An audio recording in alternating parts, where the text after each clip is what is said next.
आपल्या जागेवरती उभं राहूया आणि आपल्या भक्तिगीताने आजच्या भक्तीला आपण सुरुवात करूया. नमा परममंगला गौरव तुला परमवत्सला.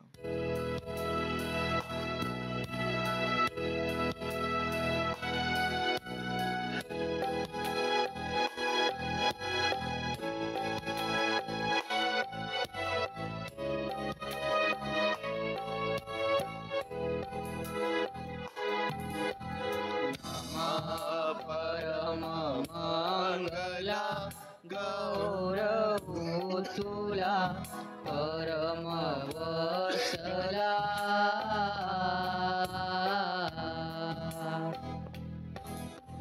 नमः परममंगला गौरव तुला परमवत्सला.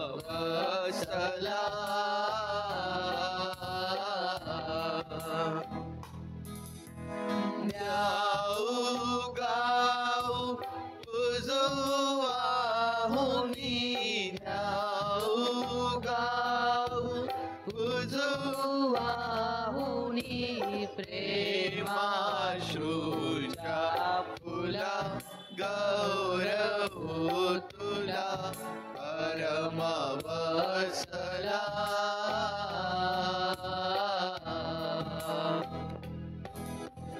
नमः परममंगला गौरव तुला परमवत्सला.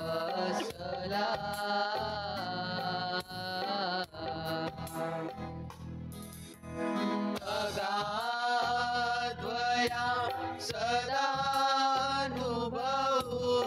अगाध्वया सदानुभव तुझ्या त्रिविध भूतीला गौरव तुला परमवत्सला.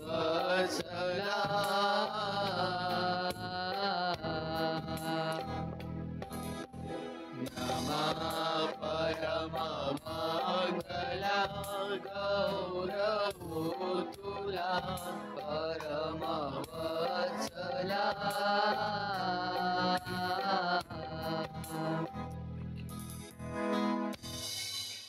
प्रार्थना करूया. पवित्र देव बापा, आम्ही तुझे आभार मानतो, तुझी स्तुती करतो, तुझ्या नावाला धन्यवाद देतो प्रभू आजच्या या सुंदर वेळेकरिता. आजचा पवित्र वार तू आम्हा प्रत्येकास दिला. मागील आठवडाभर आम्हा प्रत्येकाचा सांभाळ तू केलास प्रभू. तू आमची काळजी घेतलीस, आमचं संरक्षण केलंस, आमच्या जाण्या येण्यामध्ये सहाय्य केलंस, आमची प्रत्येक गरज तू पूर्ण केलीस. आणि परमेश्वर देव बापा, तू आम्हास आशीर्वादित केलंस, त्याबद्दल आम्ही तुझे मनापासून आभार मानतो, तुझी स्तुती करतो आणि तुझ्या नावाला आम्ही उंचावितो प्रभूचे. या पवित्र वारी आज जेव्हा आम्ही तुझ्या भक्तीकरिता तुझ्या भक्ती मंदिरामध्ये एकत्र येत आहोत, रे बापा, तू आम्हा प्रत्येकावरती दया कर, आमच्या अपराधांची आम्हास क्षमा कर, आम्हास धूळ शुद्ध कर प्रभू. आज तुझ्या मेजासमोर आम्हास यायचं आहे, आमची तयारी त्यासाठी तू कर प्रभू. आणि परमेश्वर देव बापा, आज तू आम्हा प्रत्येकाला नव्याने स्पर्श करू तुझ्या उपस्थितीमध्ये असणाऱ्या आशीर्वादांनी पवित्र देव बापा आम्हा प्रत्येकाला तू आशीर्वादित कर. पवित्र देव बापा, आमची प्रार्थना आहे पवित्र देव बापा, जे आमचे प्रियजन दुःखनाईत आहेत, आजारी आहेत, बिछाण्यावर आहेत प्रभू, अशा प्रत्येकावरही तू दया कर पवित्र देव बापा, त्यास तू स्पर्श कर. आणि परमेश्वर देव बापा, तुझं गौरव तू करून घे. जी तुझी लेकरं मार्गात आहेत प्रभू, त्यासही सुखरूप घेऊन ये पवित्र देव बापा. आजच्या भक्तीचा प्रत्येक भाग आम्ही तुझ्या हातांमध्ये सोपवितो, तुझे मनापासून आभार मानित प्रभू, तुझी स्तुती करीत प्रार्थना आमचा प्रभू येशू याच्या नावात मागतो म्हणून तू ऐक. आमेन आमेन. बसूया आपण. गीत गात त्या प्रभू परमेश्वराच्या नावाला उंचावूया. आपल्या सर्वांना येईल उपासना संगीतामधून 245 नंबरचं गीत, पतिता ये चल सुची वाह्याला.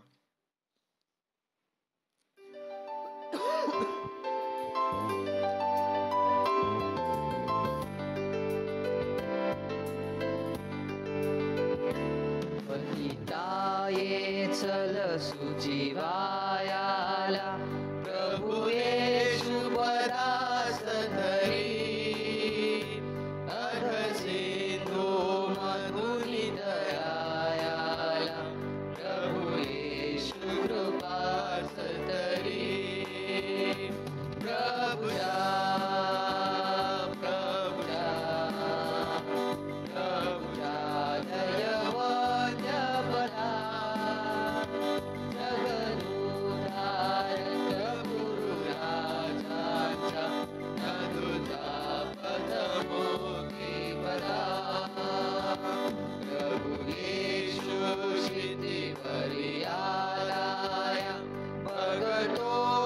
समर्थ सखा अगपाशा झडकरी तोडाया तुझ देईल नित्य सुखा प्रभुजा प्रभुजा प्रभुजा दयवद्य पदा जगदुद्धारक गुरु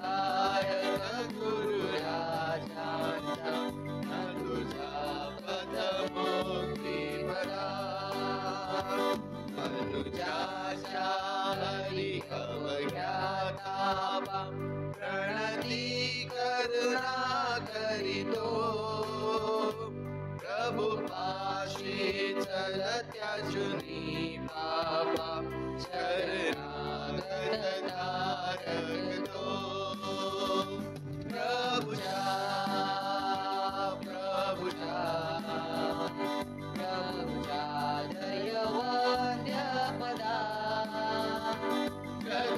जगदुद्धारक गुरु राजाचा तुझा पदमोक्ती पदा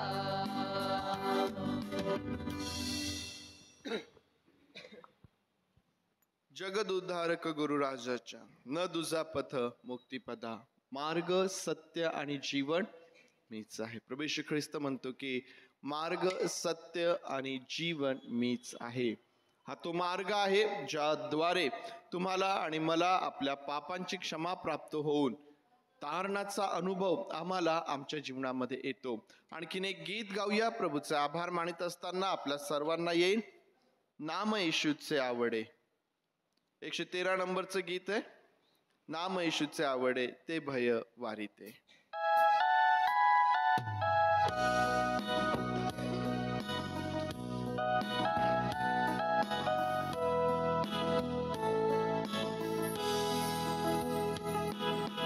नाम येशूचे आवडे ते भय वारिते ते प्रिय गोड केवळे ते शांत ठेविते. येशूने मला तारिले ऐसे विश्वास लो स्वर्ग त्याने पाडिले मी मुक्ती पावलो. येशू स्वर्गाला त्याजुनी पृथ्वीवरी आला दुर्बलतेला घेऊनी दाखवी प्रेमाला. येशूने मला तारिले ऐसे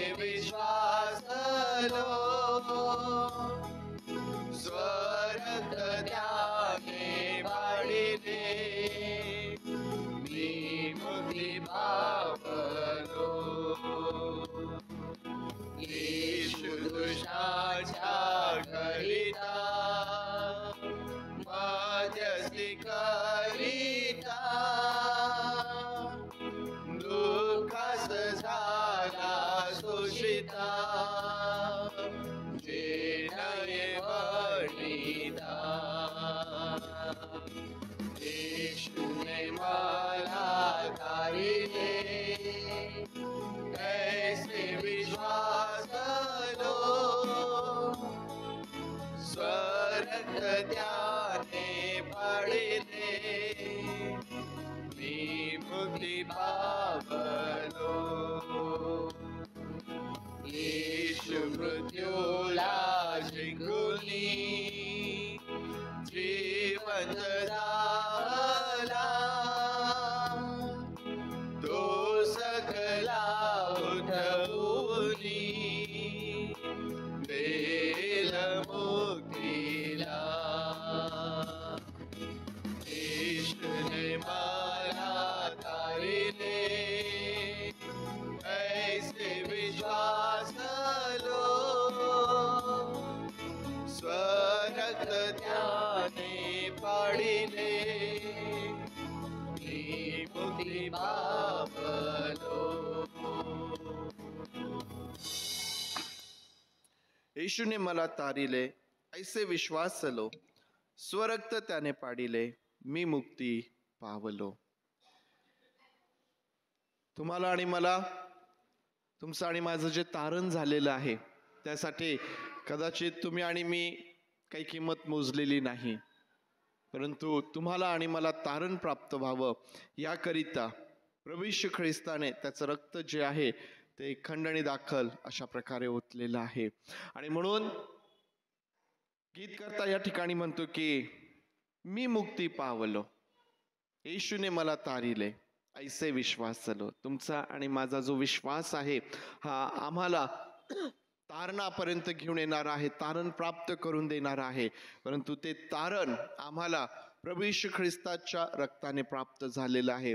आज ज्यावेळेस आम्ही प्रभूच्या मेजासमोर येणार, आम्हाला या गोष्टीचं स्मरण करता येईल की प्रभू येशू ख्रिस्ताचं रक्त हे आम्हाला सर्व पापांपासून शुद्ध करतं. जे नवीन कराराचं रक्त आहे, जे आम्हाला तारण प्राप्त करून देणार आहे.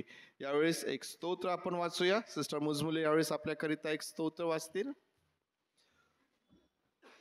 स्तोत्र संहिता 138. मी अगदी मनापासून तुझे उपकार स्मरण करीन, देवाच्या समस्त तुझी स्तोत्रे गाईन. तुझ्या पवित्र मंदिराकडे वळून मी तुझी उपासना करीन. तुझ्या दयेमुळे व तुझ्या सत्यामुळे मी तुझ्या नावाचे उपकार स्मरण करीन.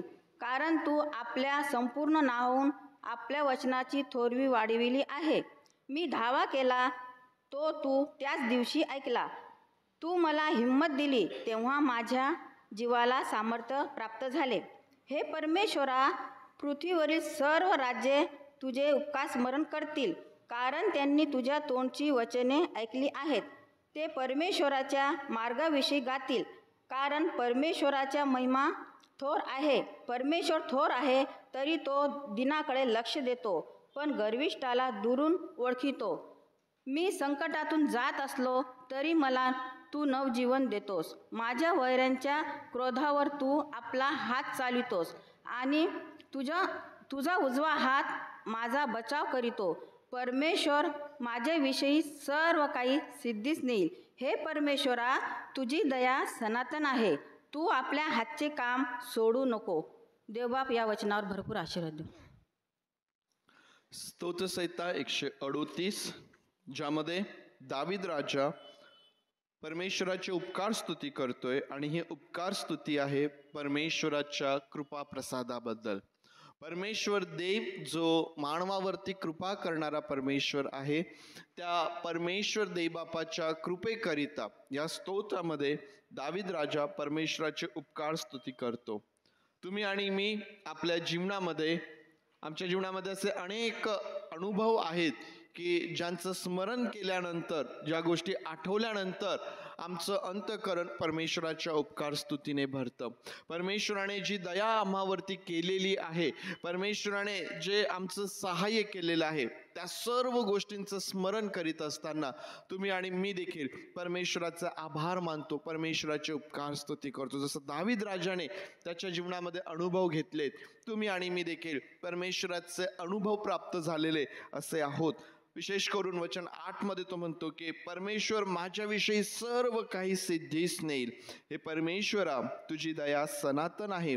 तू आपल्या हातचे काम सोडू नकोस. दावीद या ठिकाणी म्हणतो की परमेश्वर माझ्याविषयी सर्व काही सिद्धीस नेईल. दावीद ज्याने कधीही ही इच्छा धरली नसेल किंवा अपेक्षा नसेल किंवा कधी त्याच्या मनात आलं नसेल की परमेश्वर देव त्याची निवड करेल आणि आपल्या लोकांवरती राजा म्हणून त्याची नेमणूक करेल. आपल्या वडिलांची मेंढरे राखत असताना, त्यांचा प्रतिपाळ करत असताना कधीही ह्या तरुणाने आपल्या मनामध्ये हा विचारही केला नसेल. परंतु ज्यावेळेस त्याने परमेश्वराच्या या अद्भुत कृतीचा अनुभव त्याच्या जीवनामध्ये घेतला, त्याला या गोष्टीची खात्री प्राप्त झाली की जो परमेश्वर मला त्या रानामधून, त्या मेंढरांच्या मागून काढून आपल्या लोकांवर अधिपती असा नेमणारा परमेश्वर आहे, तो परमेश्वर माझ्याविषयी त्याच्या मनामध्ये जे काही आहे ते सिद्धीस नेणारा परमेश्वर आहे, विश्वासू परमेश्वर आहे. तो परमेश्वर तुमचा आणि माझा परमेश्वर देखील आहे, ज्याने तुम्हाला आणि मला येथवर चालवलंच. आमच्या आनंदाच्या दिवसांमध्ये, आमच्या दुःखांच्या दिवसांमध्ये, आमच्या आजारांच्या दिवसांमध्ये, प्रत्येक परिस्थितीमध्ये हा परमेश्वर देव आमच्या सोबत राहिला. ज्याने आम्हाला येथवर चालवलेलं आहे, तो परमेश्वर तुमच्यासोबत, माझ्यासोबत विश्वासू आहे. आणि हा परमेश्वर आमच्या करिता जे काही विचार करतो, जे काही त्याला आमच्या जीवनामध्ये करायचं आहे ते आमच्या हिताचं आहे, त्यामध्ये आमचं कल्याण आहे. आणि म्हणून आम्हाला ही खात्री प्राप्त होते की परमेश्वर जे काही माझ्या हिताचं आहे ते सर्व तो माझ्यासाठी सिद्धीस नेणारा परमेश्वर देव आहे. परमेश्वर देवा ही वचने आपल्याकरिता आशीर्वादाची करोत. प्रभूच्या नावाने सर्वांना सलाम. फिलिप्पियरास पत्र याचा 4 अध्याय व 6 वचन असं म्हणते, कशाविषयी चिंताक्रांत होऊ नका, तर सर्व गोष्टींविषयी प्रार्थना व विनंती करून आभार प्रदर्शनासह आपली मागणी देवाला कळवा. त्या आपण सर्व एक छोटीशी प्रार्थना करूया व आपण भक्तीत जाताना प्रार्थना करूया. एक छोटी आपण प्रार्थना करू. देवाप्पा, हा दिवस तू आम्हाला दाखवला म्हणून तुझे आभार मानतो. देवाप्पा, आम्हा सर्वांना तू इथं जमा केलं म्हणून तुझे उपकार मानतो. ही भक्ती करायची तू आम्हाला वेळ दिली म्हणून तुझे आभार मानतो. जे रस्त्यात आहेत देवाप्पा, त्यांची वाट तू मोकळी कर देवाप्पा. व देवाप्पा, आम्ही इथं जे काही गाणं म्हणू देवाप्पा, ते आम्ही तुझ्यासाठी म्हणू देवाप्पा, तर ते तू ॲक्सेप्ट कर देवाप्पा. व आमच्या सर्वांना तू आशीर्वाद असू देवाप्पा. आमच्या सर्वांसोबत तू राहा देवाप्पा. आमच्या सर्वांना देवाप्पा गायला तू देवाप्पा तोंड दे देवाप्पा. आमच्या सर्वांसोबत तू राहा देवाप्पा. इथून पुढची वेळ तुझ्या हाती देत. ही लहानशी प्रार्थना धन्य तारणारा प्रभू येशू ख्रिस्त आमचा तारक याच्या गोड पैत्रणात मागतो म्हणून तो ऐक. आमेन. पहिलं गीत आपण गाऊया, पुष्कळ अजून येऊ ना. उपासना संगीत 183.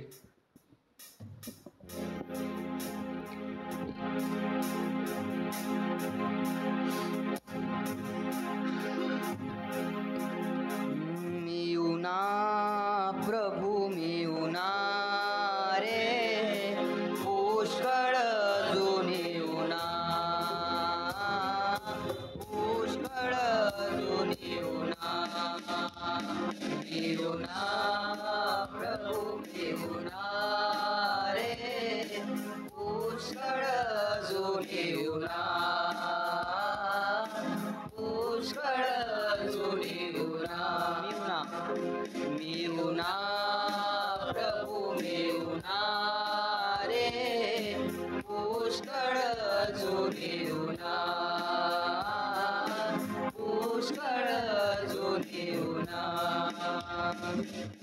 खंडीतून रती नाही फेडिले, खंडीतून रती नाही फेडिले, बंधू भगिनी चारुना रे, बंधू भगिनी चारुना रे. आपण सर्वजण मिळून गाऊया. मिळूना प्रभू मिळूना रे, पुष्कळ अजून येऊना, पुष्कळ अजून येऊना. तुझा ऋणी तर सदाच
आपल्याला प्रभू येशू ख्रिस्तासाठी वर्शिप करण्यासाठी कोणतीच गोष्ट आपल्याला थांबवू नाही शकत.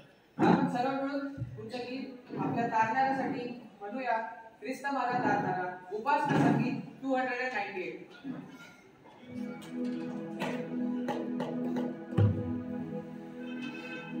माझा तारणारा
मला प्रभू येशू ख्रिस्ताला आपण ऍक्सेप्ट केलेला आहे. पण असे खूप लोक आहेत की त्यांनी प्रभू येशू ख्रिस्ताला ऍक्सेप्ट केलेलं नाही आहे.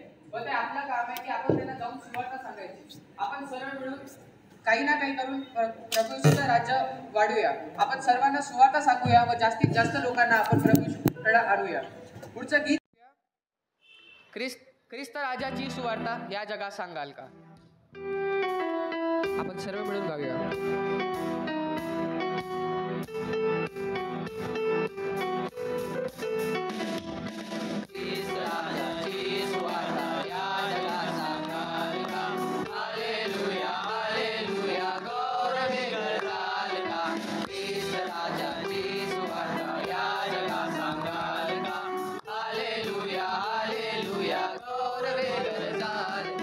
या विना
आपण सर्वजण एकदा उभं राहूया व पुन्हा एकदा याची लास्ट वर्स आपण सर्व उभं राहून म्हणूया.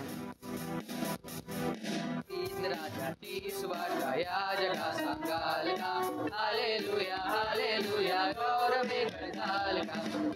राजाची सुवार्ता या जगा सांगाल का, हालेलुया हालेलुया गौरवे करताल का.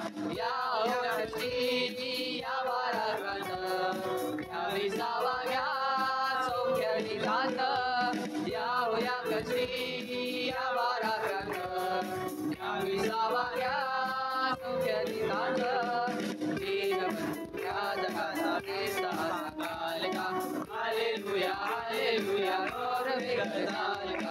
ख्रिस्त राजाची सुवार्ता या जगात सांगाल का, हालेलुया हालेलुया गौरवे करताल का. प्रार्थनेत जात असताना आपण पुढचं गीत म्हणूया, गहरे प्यार से.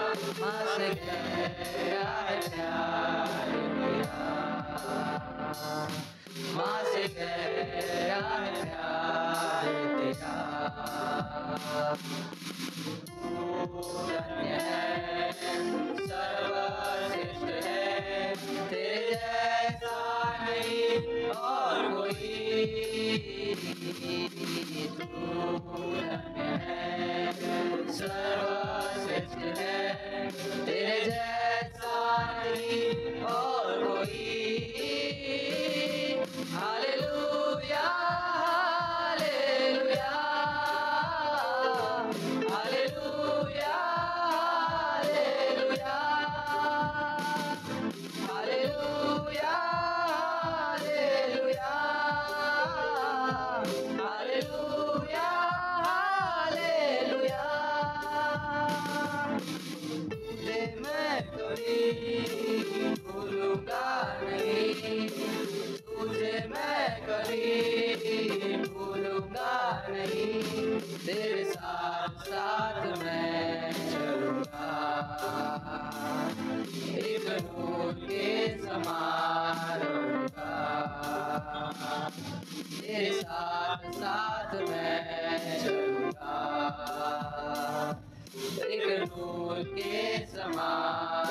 जैसा और कोई दूर है, सर्वश्रेष्ठ है, तेरे जैसा नहीं और कोई। Hallelujah hallelujah hallelujah hallelujah hallelujah hallelujah hallelujah hallelujah.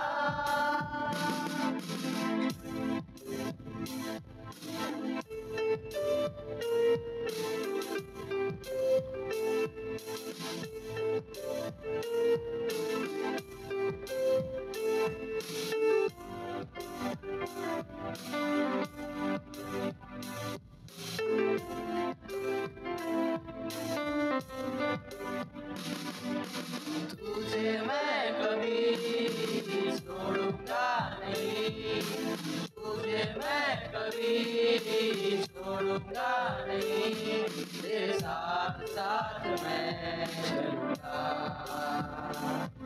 एक नूर के समान रहूंगा, तेरे साथ साथ मैं चलूंगा, एक नूर के समान रहूंगा। नूर है, सर्वश्रेष्ठ है, तेरे जैसा नहीं और कोई। नूर है, सर्वश्रेष्ठ है, तेरे जैसा नहीं और कोई। Hallelujah hallelujah hallelujah hallelujah hallelujah hallelujah hallelujah hallelujah. गहरे प्यार से तूने प्यार किया, गहरे प्यार से तूने प्यार किया, माँ से गहरा है प्यार मेरा, माँ से गहरा है प्यार मेरा। हो प्रभू येशू, तू खूप धन्य आहेस देवा. आम्ही तुला कधी विसरणार नाही, आम्ही तुला कधी सोडणार नाही, आम्ही तुझ्यासोबत चालणार. तू आमचा तारण करणारा देवाप्पा, तू आमच्यासोबत राहणारा देवाप्पा, आम्हाला तू सांभाळणारा देवाप्पा. हे पूर्ण देवाप्पा आजचा दिवस तू आम्हाला दाखवला, आम्हाला तुझे आभार मानतो देवाप्पा. देवाप्पा आजचा पूर्ण दिवस व सर्व भक्ती आम्ही तुझ्या हातात देतो देवाप्पा. देवाप्पा जे वाटेत आहेत देवाप्पा त्यांची वाट तू मोकळी कर देवाप्पा. तसंच देवाप्पा प्रार्थना करतो देवाप्पा मंडळीच्या हर एका जणासाठी देवाप्पा. देवाप्पा लहान ते मोठं देवाप्पा सर्वांवर तुझा आशीर्वाद असो देवाप्पा. देवाप्पा कुणाला कशाची कमी नको पडू तू देवाप्पा. देवाप्पा सर्वांसोबत तू राहा देवाप्पा. देवाप्पा ज्याला आरोग्याचं गरज आहे देवाप्पा त्याला तू आरोग्य दे देवाप्पा. ज्याला ज्या गोष्टीची गरज आहे देवाप्पा तू तो पुरवणारा आहे देवाप्पा. व देवाप्पा तू सर्वांसाठी देवाप्पा त्यांना जे काही पाहिजे ते तू बेस्ट देतो देवाप्पा. आमच्या सर्वांना ठाऊक आहे देवाप्पा. देवाप्पा आम्हाला माहीत आहे देवाप्पा तू आमची काळजी करणार आहे देवाप्पा. आमच्यासोबत तू राहा देवाप्पा. आम्हाला सर्व संकटांमधून तू काढ देवाप्पा. देवाप्पा आमच्या सर्वांवर तुझा आशीर्वाद असो देवाप्पा. देवाप्पा आज जे प्रभूची पण विधी आहे देवाप्पा त्याच्यावर तुझा आशीर्वाद असो देवाप्पा. सर्व काही चांगल्याने जाऊ दे देवाप्पा. देवाप्पा जे देवाप्पा ज्यांनी पण देवाप्पा तुला ॲक्सेप्ट पण नाही केलेलं देवाप्पा तसंच त्यांच्यासाठी पण प्रार्थना करतो देवाप्पा. देवाप्पा जे काही चर्चमध्ये देवाप्पा या सुवार्थी कार्य चालू आहे देवाप्पा त्याच्यावर तुझा आशीर्वाद असो देवाप्पा. देवाप्पा या मंडळीतल्या प्रत्येक जणाला देवाप्पा सुवार्ता सांगायला देवाप्पा तू मदत कर देवाप्पा. तू हेल्प कर देवाप्पा. देवाप्पा जे भटकलेले आहेत देवाप्पा जे तुझ्याजवळ येऊ नाही शकत आहे देवाप्पा त्यांची मार्ग देवाप्पा तू आम्हाला बनव देवाप्पा. देवाप्पा आम्हाला तू वेसल बनव देवाप्पा ताकी देवाप्पा आम्ही देवाप्पा त्यांना तुझ्याजवळ आणावं देवाप्पा. व देवाप्पा पूर्ण जगाने देवाप्पा ॲक्सेप्ट करावं की देवाप्पा तूच खरा देव आहे देवाप्पा. तूच सर्वांचा तारण करता देवाप्पा व तूच सगळं काही आहे देवाप्पा. तूच अल्फा व तूच ओमेगा आहे देवाप्पा. तूच सुरुवात व तूच अंत आहे देवाप्पा. देवाप्पा सर्व काही तू आहे देवाप्पा. आम्हाला इथपर्यंत सांभाळलं तुझे आभार मानतो देवाप्पा. इथून पुढची वेळ आम्ही तुझ्या हाती देतो देवाप्पा. जे काही होतं देवाप्पा तुझ्या इच्छेने होतं देवाप्पा. ही लहानशी प्रार्थना धन तारणारा प्रभू ख्रिस्त आमचा तारक ह्याच्या गोड पवित्र नावात मागतो म्हणून तो ऐक. आमेन. परमेश्वर देवबापाच्या वचनांकडं यावेळेस आपण जाऊया आणि या महिन्यामध्ये ज्या पुस्तकाचा अभ्यास आपण करणार आहोत ते पुस्तक म्हणजे योनाचं पुस्तक असेल. या महिन्यामध्ये योनाच्या पुस्तकाचा आपण अभ्यास करणार आहोत. मागच्या महिन्यामध्ये जानेवारी महिन्यामध्ये आपण याकोबाच्या पत्राचा अभ्यास केला आणि या महिन्यामध्ये योनाच्या पुस्तकाचा अभ्यास करणार आहोत. बरोबर आहे ना? बरोबर आहे की नाही? बरोबर. मागच्या महिन्यामध्ये आपण याकोबाच्या पत्राचा अभ्यास केला आणि आता या महिन्यामध्ये आपण योनाच्या पुस्तकाचा अभ्यास करणार आहोत. बरोबर आहे ना? नाही चुकत आहे? मग काय चुकत आहे? ओके. यहुदा आणि फिलेमोन यांची जी पत्र आहेत त्यांचा अभ्यास आपण मागच्या महिन्यामध्ये केला. तुम्ही सोबत आहात. आज योनाचं पुस्तक जे आहे त्याकडं आपण आपलं लक्ष लावणार आहोत आणि योनाच्या पुस्तकाकडं आज आपण जात असताना या पुस्तकाला आपण सुरुवात करत असताना योनाचा जो पहिला अध्याय आहे तो आपण आपल्या समोर ठेवणार आहोत. प्रार्थना करूया. प्रभू देव बापा, तुझे आभार मानतो, तुझी स्तुती करतो. परमेश्वर देव बापा, या समय आम्ही तुझ्या वचनांकडं आमचं लक्ष लावत असताना तू आमचं सहाय्य कर. तुझ्या वचनांमधून तू आम्हासोबत बोल.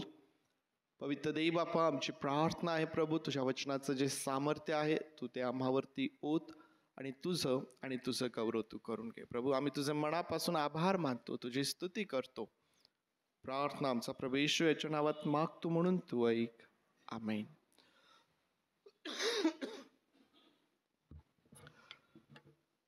योनाचं पुस्तक या महिन्यामध्ये आपण अभ्यासाकरिता आपल्या समोर घेत आहोत. फार मोठं पुस्तक नाही, 4च अध्याय या पुस्तकामध्ये आहेत आणि ही 4ही अध्याय फार मोठी नाहीत. तुम्हाला नवल वाटेल, योनाचं संपूर्ण पुस्तक वाचायला किती दिवस लागतील? 1 दिवस, 24 तास, 20 तास? तुम्हाला नवल वाटेल, हे इतकं सुंदर पुस्तक आहे आणि अशा प्रकारे ते लिहिलेलं आहे. योनाची स्टोरी, योनाची गोष्ट आम्ही संडे स्कूल पासून आपण ऐकत आलेलं आहोत. अवघ्या अर्ध्या तासामध्ये योनाचं संपूर्ण पुस्तक जे आहे ते वाचून होतं. पुष्कळ झाला अर्ध्या तासामध्ये. मग विचार करा की या संपूर्ण महिन्यामध्ये मला असं वाटतं योनाचं हे जे पुस्तक आहे ते आपलं तोंड पाठ होऊ शकतं. ज्यांना प्रभू प्रेरणा देईल त्यांनी पाठ करावं, निश्चित त्याचे आशीर्वाद त्यांना मिळतील. परंतु फार सुंदर अशा प्रकारचं हे पुस्तक आहे. लेखक याचा योना आहे आणि याचा लेखन काळ जो आहे हा अंदाजे ख्रिस्तपूर्व 862 दरम्यान हे पुस्तक जे आहे ते लिहिलं गेलं असेल. जुन्या करारामध्ये आम्हाला संदेष्टे पाहायला भेटतात. सर्वसाधारणपणे हे जे संदेष्टे आहेत ते 2 भागांमध्ये त्यांची विभागणी केल्या जाते. श्रेष्ठ संदेष्टे आणि कनिष्ठ संदेष्टे. श्रेष्ठ संदेष्टे कोणते आहेत?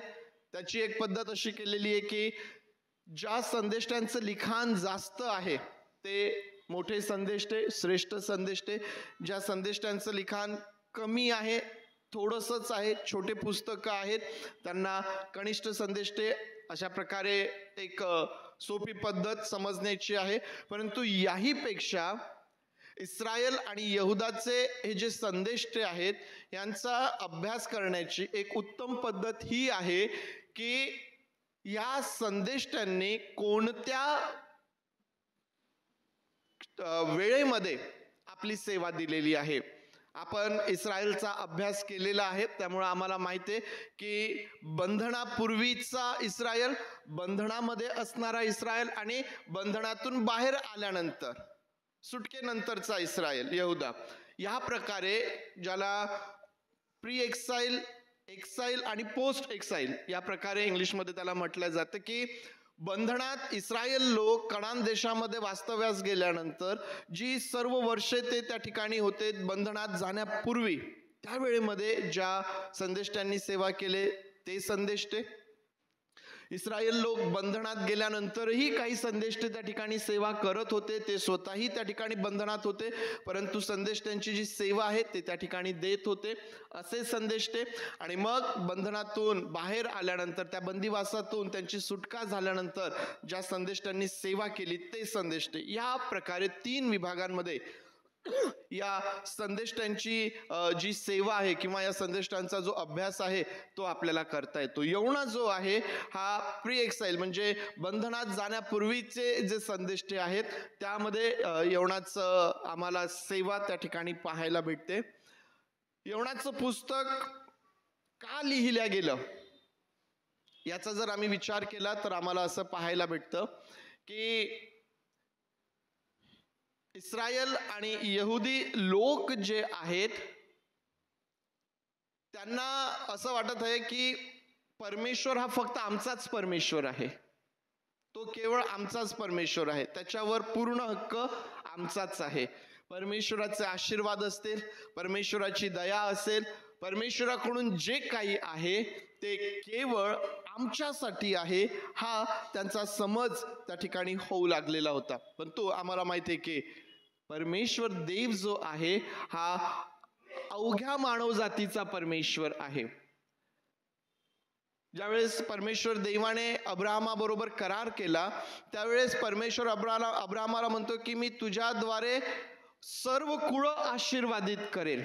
इस्रायलद्वारे सर्व मानव जातीला जो आशीर्वाद परमेश्वर देव इच्छितो, परमेश्वर देव जो केवळ इस्रायलवरतीच नव्हे तर प्रत्येक मनुष्यावरती आणि विशेष करून आपल्या वैऱ्यांवरती दया करणारा परमेश्वर आहे, याची जाणीव व्हावी, याची आठवण व्हावी.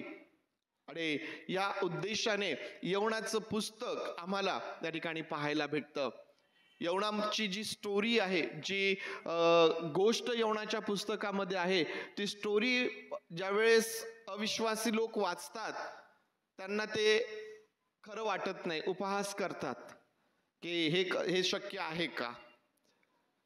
काही जे अभ्यासक आहेत ते म्हणतात ही एक दंतकथा आहे, परंतु इस्रायल यहुदा हे जे लोक आहेत त्यांनी ते याकडं एक ऐतिहासिक घटना, एक ऐतिहासिक भाग म्हणून ते याकडं पाहतात. आणि आम्हाला माहिती आहे यवनाचं पुस्तक ज्या अर्थी आम्हाकरिता या पवित्र शास्त्रामध्ये आहे, अभ्यासाकरिता ज्यावेळेस ते आमच्यासाठी आहे, हा आमचा परमेश्वर देव अद्भुत रीतीने काम करणारा आहे आणि त्याला सर्व काही शक्य आहे. आणि यवनाच्या पुस्तकामधून जो संदेश आम्हाला मिळतो की पश्चाताप करण्याद्वारे मनुष्याला जीवन प्राप्त होते, पश्चाताप करण्याद्वारे देवाचा जो क्रोध आहे, पापामुळं आम्हाला माहिती आहे की देवाचा क्रोध मनुष्यावरती येतो, परंतु ज्यावेळेस मनुष्य पश्चाताप करतो हा परमेश्वर तेवढ्याच वेगाने मनुष्याला क्षमा करणारा परमेश्वर आहे. तो मंद क्रोध आहे, तो दयामय आहे. हा एक फार महत्वाचा संदेश आम्हाला यवनाच्या पुस्तकाचा अभ्यास करत असताना आम्हाला पाहायला भेटतो. आज अध्याय 1 अभ्यासासाठी आपण आपल्या समोर ठेवत आहोत. आज अध्याय 1 कडं आपण ज्यावेळेस आपलं लक्ष लावतो त्यावरती त्या अध्यायाकडे ज्यावेळेस आम्ही पाहतो, या पहिल्या अध्यायामध्ये आम्हाला काय पाहायला भेटतं. या पहिल्या अध्यायामध्ये आम्हाला पाहायला भेटतं की परमेश्वर देव हा यवनाला एक जबाबदारी सोपवत आहे. तार्शिसात जा.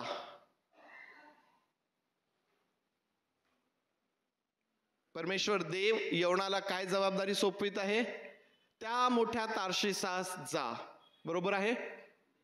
चुकीचं आहे. यस, लक्ष असू द्या मी काय सांगत आहे बरं, कारण संडे स्कूल पासून आपण ही स्टोरी ऐकत आलेलो आहोत, म्हणून कुठलीही गोष्ट लगेच हो म्हणू नका. काय जबाबदारी दिली परमेश्वराने, त्या मोठ्या निनवे शहराकडे जा, त्यांची दुष्टाई माझ्या समोर आलेली आहे, त्या विरोधात त्यांना संदेश दे. योना ज्याच्यावरती परमेश्वराने ही जबाबदारी सोपवलेली आहे, योना निनवेला न जाता तो तार्शिसास पळून जायला निघाला. ज्यावेळेस तार्शिसास पळून जाण्याकरिता तो त्या जहाजामध्ये बसला, त्या जहाजामध्ये बसल्यानंतर आम्ही पाहतो की एक फार मोठं वादळ त्या समुद्रामध्ये आलं. त्यातले लोक घाबरू लागलेत. त्यांनी चिठ्ठ्या टाकल्यात की कोणामुळं हे संकट आपल्यावरती आलं. योनाच्या नावाची चिठ्ठी निघाली आणि योनाच्या नावाची चिठ्ठी निघाल्यानंतर त्यांनी योनाला विचारलं की तू काय केलंस, तू कोण आहेस. आणि मग योनाने त्या ठिकाणी त्यांना सविस्तर सगळं सांगितलं. आणि मग आम्ही पाहतो की त्या लोकांना योना म्हणतो की हे संकट दूर होण्याकरिता तुम्ही मला समुद्रामध्ये टाकून द्या. आणि ज्यावेळेस हे लोक, त्या जहाजातले लोक योनाला समुद्रात टाकून देतात, समुद्र शांत होतो. देवाने योनासाठी एक मोठा मासा त्या ठिकाणी सिद्ध केलेला आहे. तो मासा योनाला गिळतो आणि ह्या प्रकारे आम्हाला योनाचा जो पहिला अध्याय आहे त्यामध्ये आम्हाला पाहायला भेटते की योना 3 दिवस आणि 3 रात्र त्या मोठ्या माशाच्या पोटामध्ये योनाला आम्ही पाहतो. हा आहे पहिला अध्याय. आज या पहिल्या अध्यायाकडं ज्यावेळेस आम्ही लक्ष लावत आहोत प्रियांनो, या पहिल्या अध्यायामधून आमच्याकरिता जे आध्यात्मिक बोध आहे, जो आध्यात्मिक संदेश आहे, ते काय काय आम्हाला यामधून प्राप्त होतात. ज्यावेळेस आम्ही योनाचा पहिला अध्याय वाचतो, आम्हाला काय त्यातून शिकायला मिळतं त्याकडं आम्ही लक्ष लावत आहोत प्रियांनो. मग पहिली गोष्ट जी योनाच्या पहिल्या अध्यायामधून आम्हाला शिकायला मिळते ती म्हणजे परमेश्वर मनुष्याकरिता मनुष्याद्वारे काम करतो. पहिला आध्यात्मिक बोध, पहिला आध्यात्मिक संदेश आम्हाला योनाच्या पहिल्या अध्यायातून काय प्राप्त होतो की परमेश्वर देव मनुष्याकरिता मनुष्याद्वारे काम करतो. देवाला आवडतं मनुष्या बरोबर काम करायला. तुम्ही अगदी आरंभापासून तुम्ही नवीन करारापर्यंत, नवीन करारातही जर तुम्ही पाहिलं तर तुम्हाला हेच चित्र पाहायला भेटतं की परमेश्वर जो अवघ्या सृष्टीचा निर्माण करता आहे, परमेश्वर ज्याने मनुष्याला आपल्या प्रतिरूपात निर्माण केलेलं आहे, परमेश्वर या मनुष्याकरिता जे काही करतो ते मनुष्याच्याच द्वारे त्या ठिकाणी तो करताना दिसतो. आम्हाला माहिती आहे की ज्या वेळेस आदामाला एकटेपणा जाणवू लागला, देवाने हवेला तयार केलं. कोणाद्वारे? कोणाची फासळी काढली? आदामाचीच फासळी काढली. आदामाची फासळी काढली. आदामाद्वारे हवेला परमेश्वर देवबापाने त्या ठिकाणी निर्माण केलं. ज्यावेळेस या भूतलावरती मनुष्याची दुष्टाई वाढली आणि देवाला नोहाच्या कुटुंबाचा ज्यावेळेस बचाव त्या ठिकाणी करायचा होता, तारू कोणाच्या द्वारे बांधण्यात आलं? परमेश्वराला शक्य होतं ना, परमेश्वर नोहाला म्हणू शकला असता की नोहा त्या डोंगरावरती आपल्या कुटुंबाला घेऊन जा, तिथं मी सर्व प्रकारचे पशु पक्षी जनावर मी तुझ्याकडे त्या ठिकाणी पाठवत आहे आणि तुम्ही सर्वजण त्या मोठ्या तारवामध्ये तुम्ही जाऊन बसा, मग मी पाहतो मला काय करायचं आहे. असं केलं का परमेश्वराने? परमेश्वराने नोहाला सांगितलं की तू तारू बांध. ते तारू कसं बांधायचं याचे डिटेल्स देखील, तपशील देखील परमेश्वराने नोहाला दिले. नोहाचं कुटुंब त्या ठिकाणी परमेश्वराला वाचवायचं आहे, मनुष्य जातीला वाचवायचं आहे. देव त्या ठिकाणी नोहाला सांगतोय. देवाने अब्राहमाची निवड केली. कशाकरिता केली? जगाचा उद्धार करण्याकरिता. अब्राहमाच्या द्वारे एक असं राष्ट्र देव निर्माण करतो की जे देवाचं स्वतःचं राष्ट्र आहे आणि या राष्ट्रामधून जगाचा उद्धारक प्रभू येशू ख्रिस्त या जगामध्ये येईल. परमेश्वर देव ज्यावेळेस मनुष्याचं तारण परमेश्वराच्या मनामध्ये आहे, त्यावेळेस देखील आम्ही पाहतो की प्रभू येशू ख्रिस्त तुमच्यासाठी आणि माझ्यासाठी मानव तो झाला, तुमच्यासारखा आणि माझ्यासारखा तो झाला. मानवाकरिता मानवाद्वारे काम करणारा परमेश्वर आम्हाला दिसून येतो, जो आरंभापासून या प्रकारे या भूतलावरील मनुष्याकरिता काम करत आलेला आहे. प्रियांनो, आज तुम्ही आणि मी जेव्हा या भूतलावरती जिवंत आहोत, ही तुमच्यासाठी आणि माझ्यासाठी फार मोठी संधी आहे की परमेश्वर देव तुमच्याद्वारे आणि माझ्याद्वारे आज काम करण्याकरिता परमेश्वर तयार आहे. परमेश्वर देव त्याचं काम थांबवत नाही. सकाळी आपण स्तोत्र वाचलं, दावीद म्हणतो की जे काम तू माझ्यामध्ये माझ्या ठाई सुरू केलेलं आहे ते सिद्धीस ने, ते तू सोडू नको, तू आपल्या हातचं काम सोडू नकोस, तू ते पूर्णत्वास ने. परमेश्वर देव काम करत आहे मनुष्याकरिता, या भूतलावरील प्रत्येकाकरिता तो काम करत आहे. ज्यावेळेस प्रभू येशू ख्रिस्ताने तारणाची योजना पूर्ण केली, प्रियांनो, त्याची घोषणा करण्याची जबाबदारी त्याने मनुष्याला दिली. आज ती जबाबदारी तुमच्याकडं आणि माझ्यापर्यंत ती येऊन पोहोचलेली आहे. आणि म्हणून आज हा पहिला अध्याय आम्हाला या गोष्टीचं उत्तेजन देतो की ज्या परमेश्वराने मला निर्माण केलेला आहे तो परमेश्वर माझ्यासोबत माझ्याद्वारे त्याचं काम करू इच्छितो. मग ते काम, ती जबाबदारी काय असेल ते परमेश्वराला माहीत आहे. तुम्ही आणि मी जे या ठिकाणी आहोत, वेगवेगळ्या विचारांचे, वेगवेगळ्या स्वभावाचे, वेगवेगळी कृपा प्राप्त झालेले, वेगवेगळी दानं तुम्हाला आणि मला आहेत. आपल्या प्रत्येकामध्ये वेगळेपणा आहे, परंतु हा जो वेगळेपणा आहे ना, परमेश्वर देव ह्याच वेगळेपणाचा उपयोग करून घेणारा आमचा परमेश्वर आहे. पुष्कळदा आम्हाला असं वाटतं की आम्ही ज्या वेळेस एकमेकांकडे पाहतो किंवा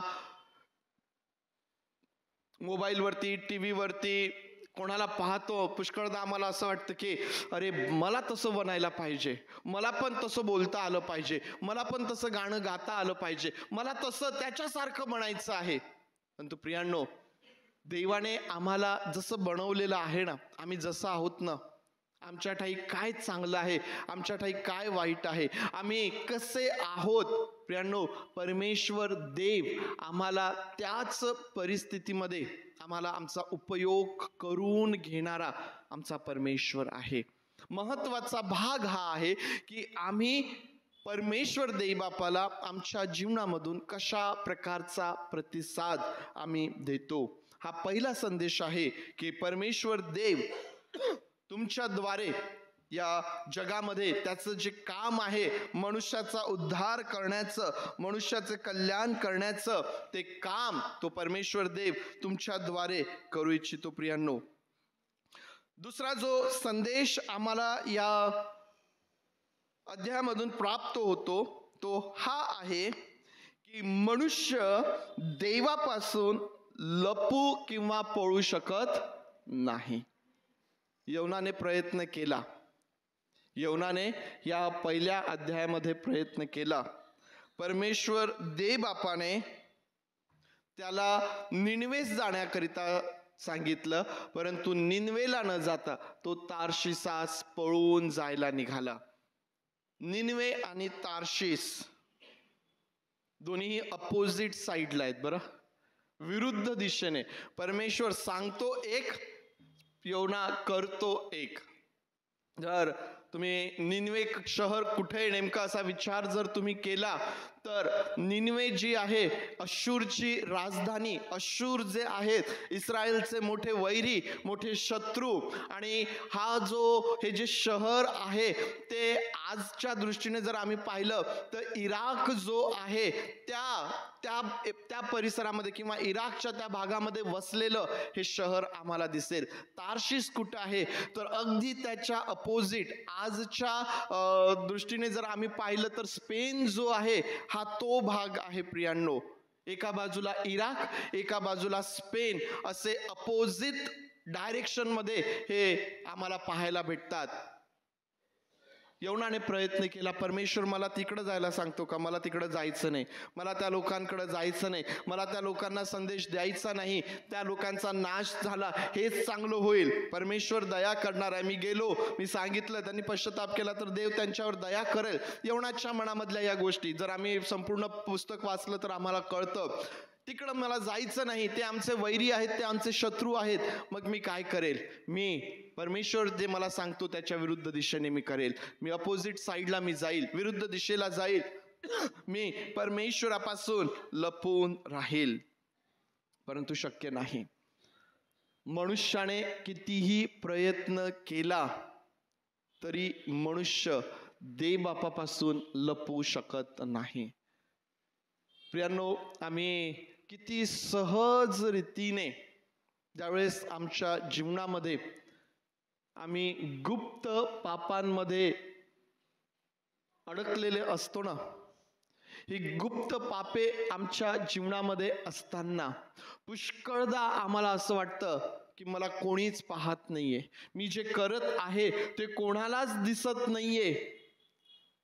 परंतु आम्ही एक गोष्ट नेहमी लक्षात ठेवावी, आम्ही परमेश्वर देवबापापासून लपवू शकत नाही. हा तो परमेश्वर आहे प्रियांनो, ज्याने आमच्या मातेच्या उदरामध्ये घडण होत असतानाच आम्हाला पाहिलं.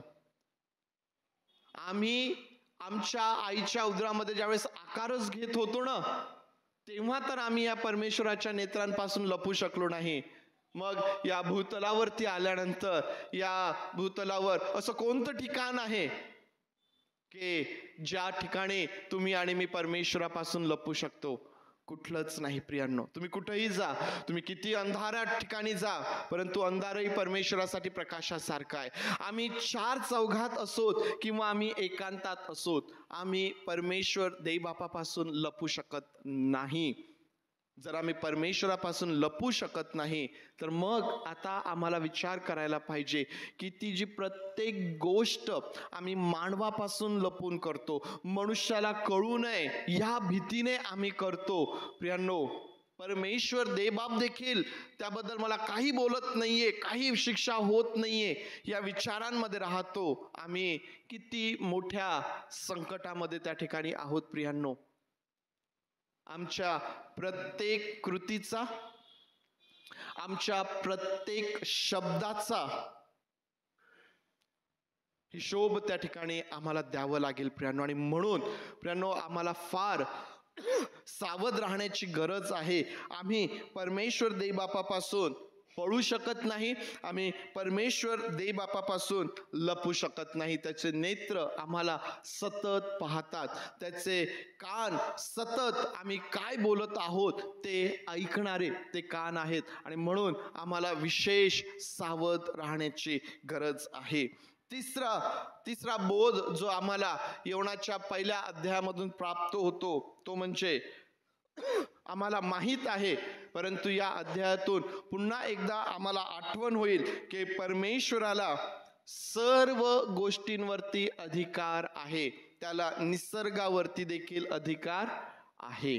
यवना ज्यावेळेस परमेश्वरापासून पळून जाण्याचा प्रयत्न करतोय, ज्यावेळेस तो त्या तार्शिसात जाण्याचा प्रयत्न करतोय, तुम्हाला वाचायला मिळेल की परमेश्वराने त्या समुद्रामध्ये प्रचंड मोठा वायू सोडला, वारा सुटला आणि समुद्रामध्ये मोठं वादळ त्या ठिकाणी निर्माण झालं. समुद्रामध्ये मोठं वादळ निर्माण झालं.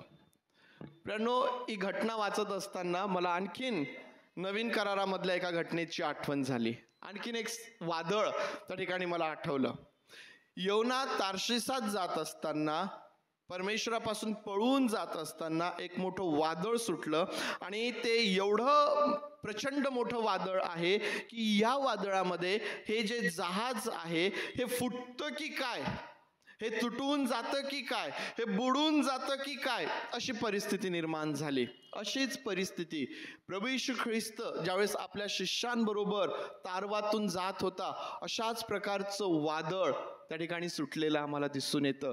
त्याही ठिकाणी शिष्य घाबरून गेलेले होते, आम्ही बुडतो की काय ही परिस्थिती निर्माण झाली होती. प्रभू येशू ख्रिस्त काय करत होता? गाढ झोपलेला होता. यवना काय करतोय? गाढ झोपलेला आहे. यवना पण गाढ झोपलेला आहे या वादळामध्ये.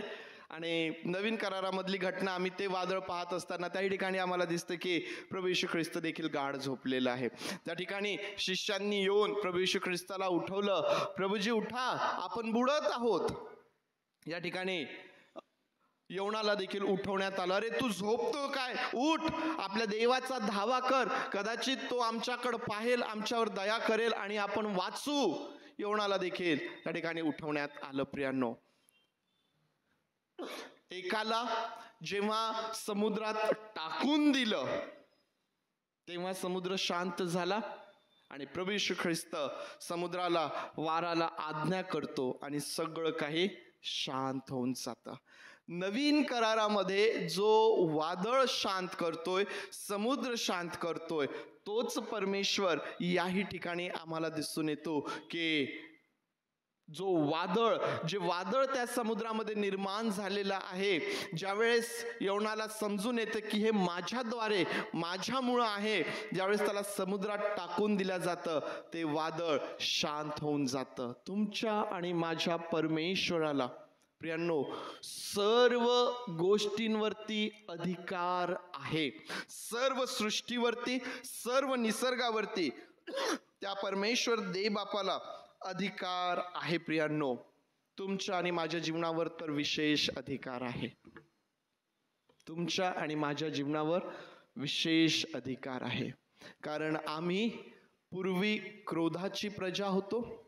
आम्ही पूर्वी, आमचा शेवट नाश ठरलेला होता. परंतु प्रभू येशू ख्रिस्ताने आपलं रक्त ओतून, खंडणी दाखल देऊन, मोल देऊन तुम्हाला आणि मला विकत घेतलेलं आहे. आज जेव्हा आम्ही प्रभूच्या मेजासमोर येणार ना, आम्हाला आठवण करता येईल, प्रभू जे तू सहन केलं ती शिक्षा तर माझी होती, परंतु तुझ्यामुळं आज मला तारण प्राप्त झालेलं आहे. माझ्या जीवनावर आता माझा अधिकार नाही. माझ्या जीवनावरती त्या परमेश्वराचा अधिकार आहे. आणि परमेश्वराच्या अधिकारामध्ये तुम्हाला आणि मला आपलं जीवन जगायचं आहे. प्रियांनो, परमेश्वराच्या अधिकारामध्ये तुम्ही आणि मी आपल्या स्वतःचे नाही. आमचा रोजचा दिवस जो आम्ही पूर्णपणे आमच्या स्वतःसाठी बिझी करून घेतलेला आहे, प्रियांनो, परमेश्वराचा अधिकार त्यावरती आहे. आमच्या सर्वस्वावरती त्या परमेश्वराचा अधिकार आहे. आणि त्या अधिकारामध्ये तुम्हाला आणि मला जीवन जगायचं आहे. प्रियांनो, चौथा बोध जो त्यामध्ये आहे, चौथा बोध जो या पहिल्या अध्यायामधून आम्हाला प्राप्त होतो, प्रियांनो, जो संदेश आम्हाला प्राप्त होतो तो म्हणजे स्वीकार करणे ही क्षमेची किंवा सुटकेची उत्तम पद्धत किंवा उत्तम मार्ग आहे. समजलं का मी काय सांगितलं? कठीण गेलं. स्वीकार करणे, मी असा आहे, होय मी हे केलेलं आहे, होय हे माझं चुकलं, होय मी हे पाप केलेलं आहे, मी ते केलेलं आहे. स्वीकार करणे ही एक अतिशय उत्तम पद्धत किंवा भाग आहे क्षमा प्राप्त करण्याचा आणि सुटकेचा. प्रियांनो, परंतु आम्हाला आरंभापासून पाहायला भेटतं की मनुष्य जो आहे हा याच्या विरुद्ध करत असतो. स्वीकार करण्याच्या ऐवजी आम्ही काय करतो? आम्ही म्हणतो मी तो नाहीच, मी तसं केलंच नाही. आम्ही काय म्हणतो? आम्ही ढकलतो, एकमेकांवरती आम्ही ढकलतो. आदाम म्हणतो की जी स्त्री तू मला दिली तिनेच मला हे फळ खाण्याकरिता दिलं. आजही आम्ही तेच करतो. आम्ही स्वीकार करण्याऐवजी आम्ही शोधतो की आम्हाला कोणावरती ते ढकलून देता येईल, आम्ही कोणाला दोषी ठरवू शकतो.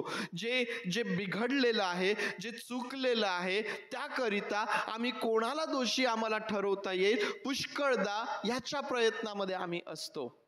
पुष्कळदा आम्ही आमच्या जीवनाचं परीक्षण न करता, पुष्कळदा आम्ही त्या ठिकाणी जबाबदार आहोत किंवा आमच्यामुळं पुष्कळदा आम्ही हे स्वीकारत नाही. परंतु योनाच्या पुस्तकामधून हा बोध आम्हाला प्राप्त होतो की स्वीकार करणे हे आमच्या हिताचं आहे. यामध्ये मनुष्याचं कल्याण आहे. कबूल करणे, स्वीकार करणे, याद्वारे सुटका आणि बचाव आम्हाला त्या ठिकाणी पाहायला भेटतो. योनाने काय केलं?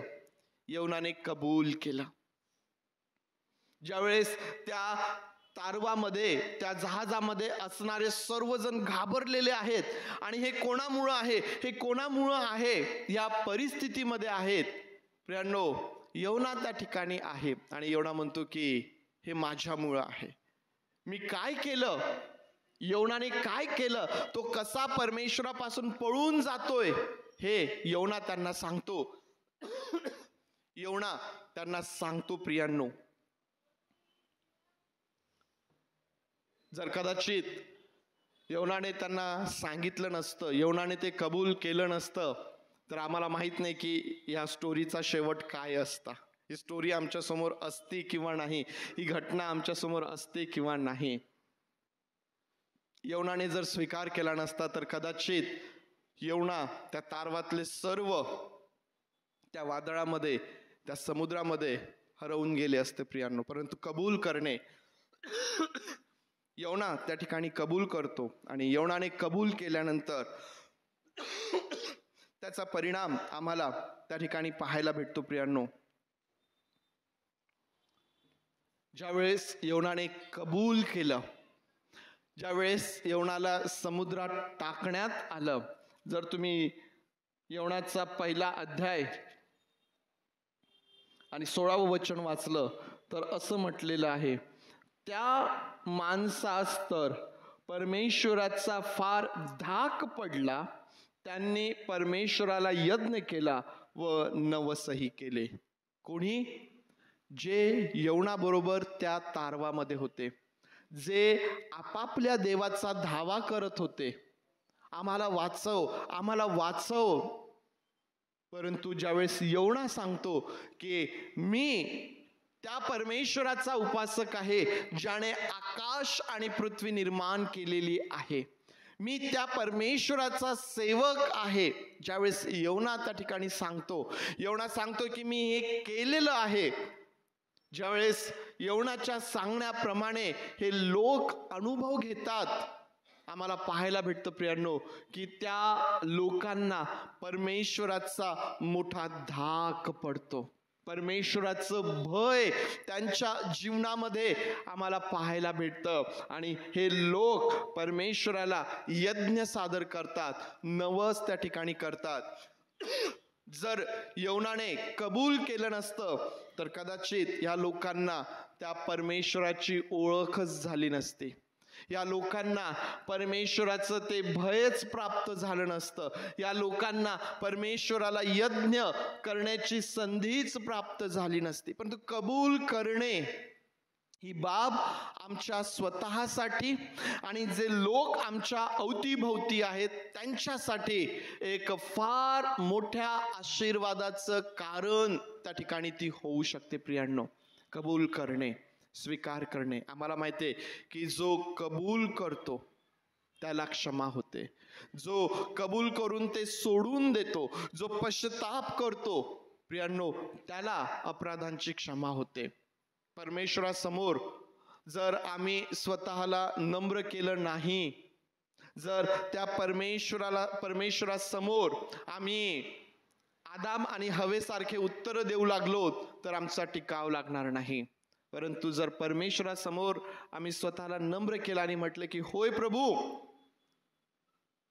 तुझ्यापासून मी लपलेलो नाही, हे मी केलेलं आहे, आमच्यासाठी त्या ठिकाणी क्षमा आहे.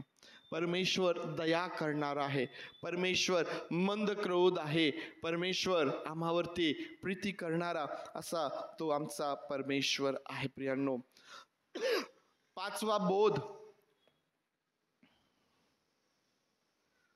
जो आम्हाला या पहिल्या अध्यायामधून प्राप्त होतो तो म्हणजे परमेश्वराला शरण जाण्याद्वारे त्याच्या उत्तम व्यवस्थेचा अनुभव आम्हाला प्राप्त होतो प्रियांनो. परमेश्वराला शरण जाण्याद्वारे त्याने केलेल्या उत्तम व्यवस्थेचा अनुभव आम्हाला आमच्या जीवनामध्ये येतो प्रियांनो. देवाने यवनाकरिता एक मोठा मासा त्या ठिकाणी सिद्ध करून ठेवलेला होता. मला नाही वाटत की यवनाने त्याची अपेक्षा केली असेल. यवनाने कबूल केलं. यवनाने म्हटलं की मला समुद्रात टाकून द्या. कदाचित यवनाचे विचार त्यावेळेला काय असतील? कदाचित यवनाला असं वाटलं असेल की आता हा माझ्या जीवनाचा शेवट आहे, आता सगळं काही संपलेलं आहे, आता मला समुद्रात टाकल्या जात आहे आणि आता मला समुद्रात टाकून दिल्यानंतर मी या समुद्राच्या तळाशी जाणार आहे आणि माझा शेवट होणार आहे. त्याने अपेक्षा नसेल केली की देवाने असं काही त्या ठिकाणी करून ठेवलं असेल. परंतु कबूल करणे, परमेश्वराला शरण जाणे, ह्याद्वारे परमेश्वर किती अद्भुत रीतीने आमच्या जीवनामध्ये काम करतो प्रियांनो, याचा अनुभव आम्हाला आमच्या जीवनामध्ये प्राप्त होतो प्रियांनो. योना त्या माशाच्या पोटातून परमेश्वराची प्रार्थना करतो. काय अनुभव आहे हा! कल्पना करून पहा बरं. समुद्रात ज्याला टाकण्यात आलं, समुद्रात ज्याला टाकण्यात आलं, मासा आला. कदाचित योनाने त्या माशाला आपल्याकडे येताना पाहिलं असेल आणि मग विचार केला असेल, आता समुद्राच्या तळाशी नाही, या माशाच्या पोटात माझा शेवट आहे. परिस्थितींकडे पाहिल्यानंतर आम्हाला असंच वाटू लागतं, आता आता आता. पण परमेश्वर अद्भुत रीतीने काम करणारा परमेश्वर आहे. त्या माशाच्या पोटातून योना परमेश्वराची प्रार्थना करतो. किती अद्भुत रीतीने काम करणारा परमेश्वर आहे प्रियांनो. तो परमेश्वर तुमचा आणि माझा परमेश्वर आहे. आणि ज्यावेळेस तुम्ही आणि मी पळत नाही, लपत नाही, तर परमेश्वराच्या समोर येतो, आम्ही कबूल करतो, आम्ही परमेश्वराला शरण जातो, हा परमेश्वर देवबाप अद्भुत रीतीने आमच्या जीवनामध्ये काम करणारा आमचा परमेश्वर आहे. आम्ही ज्या कुठल्या परिस्थितींमधून जात असणार, कदाचित आम्हालाही एवढ्यासारखं वाटत असेल की आता सगळं संपलं, आता काहीच होऊ शकत नाही, आता संपलं, हाच शेवट आहे. तू परमेश्वराने तुमच्याकरिता काय सिद्ध करून ठेवलेलं आहे हे परमेश्वराला माहित आहे.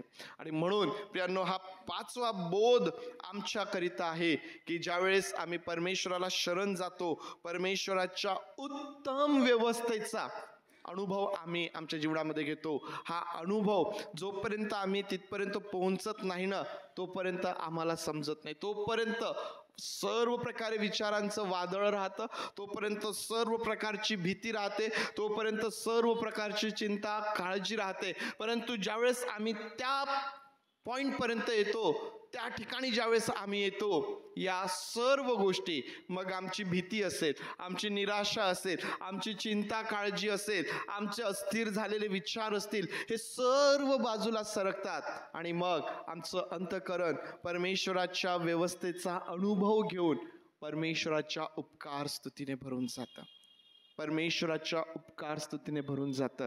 या प्रकारे हा परमेश्वर देव तुमच्या आणि माझ्या जीवनामध्ये काम करणारा परमेश्वर आहे.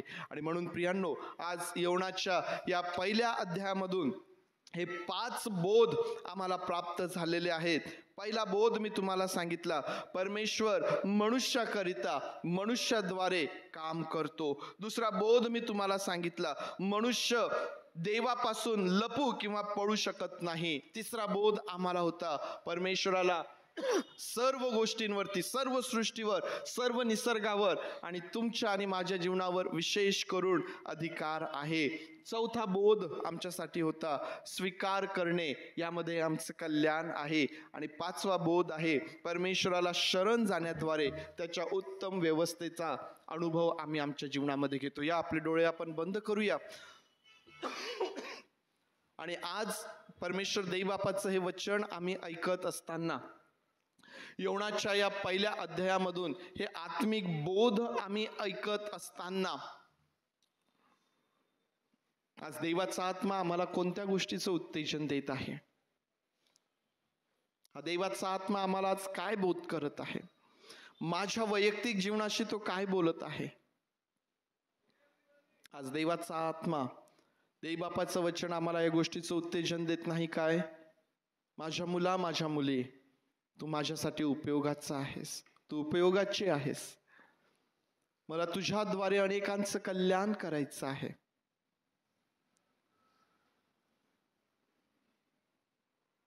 हा परमेश्वर देव, ज्याला आमच्या जीवनावरती अधिकार आहे, त्याला आम्ही त्याचा अधिकाराचा उपयोग करू देतो की नाही, त्याला योग्य प्रतिसाद आम्ही देतो की नाही? प्रियांनो, विचार करू शकतो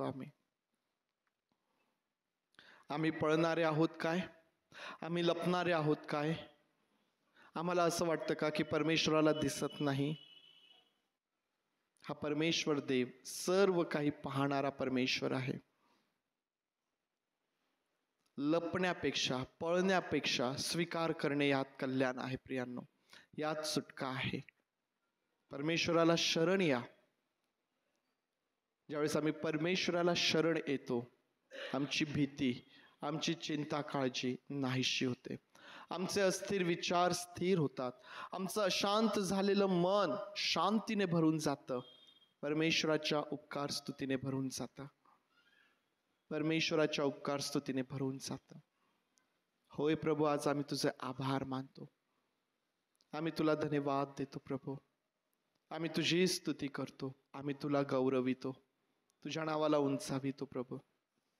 होय पवित्र देव बापा, आम्ही तुझ्या नावाला उंचावितो प्रभूचे. आज तू आम्हासोबत बोलतोय माझ्या देव बापा. तुझं वचन आम्हाला उत्तेजन देत आहे प्रभू. तुझं वचन आम्हाला आनंदी करत आहे देव बापा. तुझं वचन आमच्या ठाई एक नवीन आशा निर्माण करत आहे.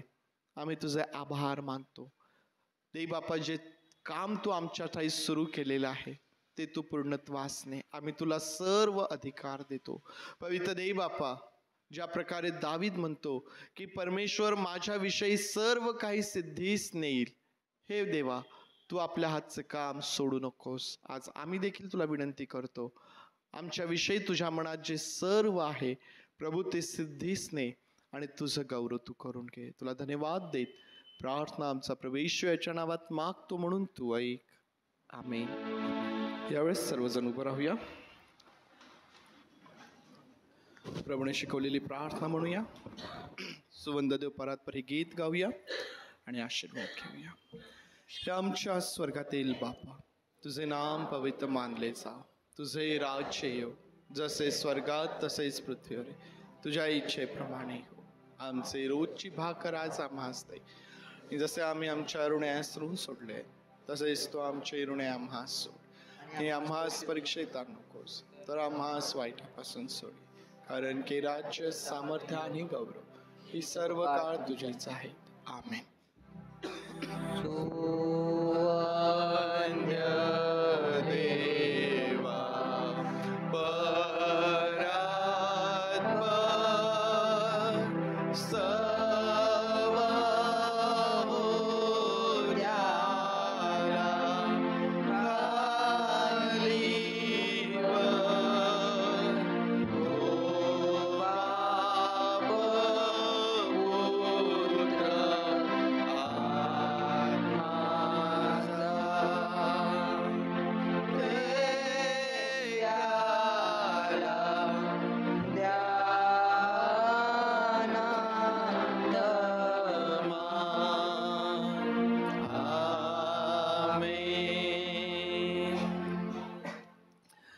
ज्या प्रभू येशू ख्रिस्ताचं रक्त हे नवीन कराराचं रक्त आहे, त्या प्रभू येशू ख्रिस्ताची कृपा, देवबापाची प्रीती आणि पवित्र आत्म्याची सुसंगती तुम्हा सर्वांबरोबर प्रभू येशू ख्रिस्त येईपर्यंत सदुदित असो. आमेन.